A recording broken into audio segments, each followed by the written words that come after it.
Hello. അതെ, എനിക്ക് ഈ കേക്ക് കണ്ടപ്പോഴേ എൻ്റെ അനിയനാണ് കേട്ടോ ഓർമ്മ വന്നത്. എനിക്കൊരു അനിയനാണ്. ഞാനും എൻ്റെ അനിയനും കൂടി നല്ല അടിയായിരുന്നു. അടിയെന്ന് പറഞ്ഞാൽ ഗംഭീര അടിയാണ്.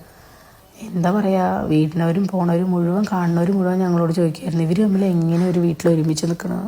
അത്ര അടിയായിരുന്നു. പിന്നെ കുറേ അങ്ങനെ അടിയായി പോയി. അവനൊരു 10ാം ക്ലാസ്സിലെത്തിയപ്പോഴാണ് എൻ്റെ കല്യാണം ഉണ്ടായത്. അപ്പം ഞാൻ കല്യാണം കഴിച്ച് പോയി കുറച്ച് കഴിഞ്ഞപ്പോഴാണ് അവൻ എന്നെ മിസ് ചെയ്യാൻ തുടങ്ങി. എനിക്ക് അവനെ കിട്ടാം. അവന് എന്നെ മാത്രമല്ല, എനിക്ക് അവനെ മിസ് ചെയ്യാൻ തുടങ്ങി. പിന്നെ പരസ്പരം ഞങ്ങൾ അങ്ങോട്ടും ഇങ്ങോട്ടും വിളിക്കാൻ തുടങ്ങി. പിന്നെ വാട്സപ്പൊക്കെ ചാറ്റ് ചെയ്യാൻ തുടങ്ങി. പിന്നെ ഓരോ സമയത്തും അവൻ എന്നെ കാത്തിരിക്കാൻ തുടങ്ങി. ഞാൻ എന്നാ അങ്ങോട്ട് ചെല്ലുക, എന്നാ ചേച്ചി വരിക, എന്നാ നിൽക്കാൻ പറ്റുക. ഒരു ഷർട്ട് എടുക്കാൻ പോയാൽ അല്ലെങ്കിൽ എന്ത് കാര്യങ്ങൾക്കും അവൻ എന്നെ വിളിക്കും. ഞാൻ സെലക്ട് ചെയ്തിട്ടാണ് അവൻ ഷർട്ടുകൾ പോലും എടുത്തിരുന്നത്.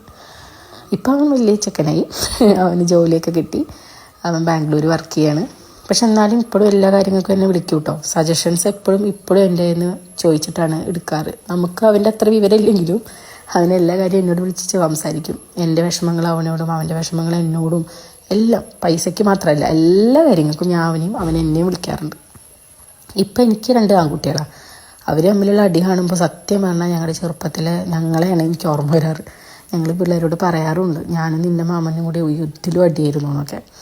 പക്ഷെ അതൊരു രസമായിരുന്നു. ആ കാലങ്ങൾ ഇനി നമുക്ക് തിരിച്ച് കിട്ടാൻ എളുപ്പമല്ല. അതിന് കേക്കിനെ പറ്റി പറയാം കേട്ടോ. ഞാൻ എൻ്റെ കാര്യം പറഞ്ഞിട്ട് കേക്കിൻ്റെ കാര്യം മറന്നു. ഇതൊരു ചേച്ചിക്ക് വേണ്ടിയിട്ട് അനിയത്തി ഓർഡർ ചെയ്ത കേക്കാണ് കേട്ടോ. ചേച്ചി ഗവൺമെൻറ് ഡോക്ടറാണ്. ചേച്ചി ഒരുപാട് കഷ്ടപ്പെട്ട് കിട്ടിയ ജോലിയാണ്. അപ്പോൾ ചേച്ചിയുടെ ബർത്ത്ഡേക്ക് എനിക്ക് കൊടുക്കാൻ പറ്റിയതിൽ ഏറ്റവും നല്ലൊരു മോഡൽ അത് എൻ്റെ ഇഷ്ടത്തിന് ചെയ്തോളാനാണ് ഈ കുട്ടി പറഞ്ഞത്. അപ്പോൾ എനിക്ക് തോന്നി അതിൽ ഏറ്റവും കഷ്ടപ്പെട്ട് കിട്ടിയൊരു ജോലിയാകുമ്പോൾ അതിൽ ഏറ്റവും സൂട്ടബിളായിട്ടുള്ളൊരു ഡിസൈൻ ഇത് തന്നെയല്ലേ. അപ്പോൾ ഞാൻ വിചാരിച്ചു ഓക്കെ, അത് ടെതസ്കോപ്പൊക്കെ വെച്ച് നമുക്കിതൊന്ന് അടിപൊളിയാക്കി കൊടുക്കാൻ വിചാരിച്ചു. അങ്ങനെ ഞാൻ ടെതസ്കോപ്പൊക്കെ വെച്ച് ചെയ്തൊരു കേക്കാണ് കേട്ടോ.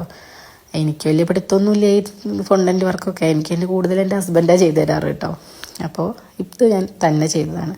വർക്ക് കണ്ടിട്ട് എങ്ങനെയുണ്ട്, നിങ്ങൾക്ക് ഇഷ്ടപ്പെട്ടോ എന്ന് നിങ്ങൾ പറയണം കേട്ടോ.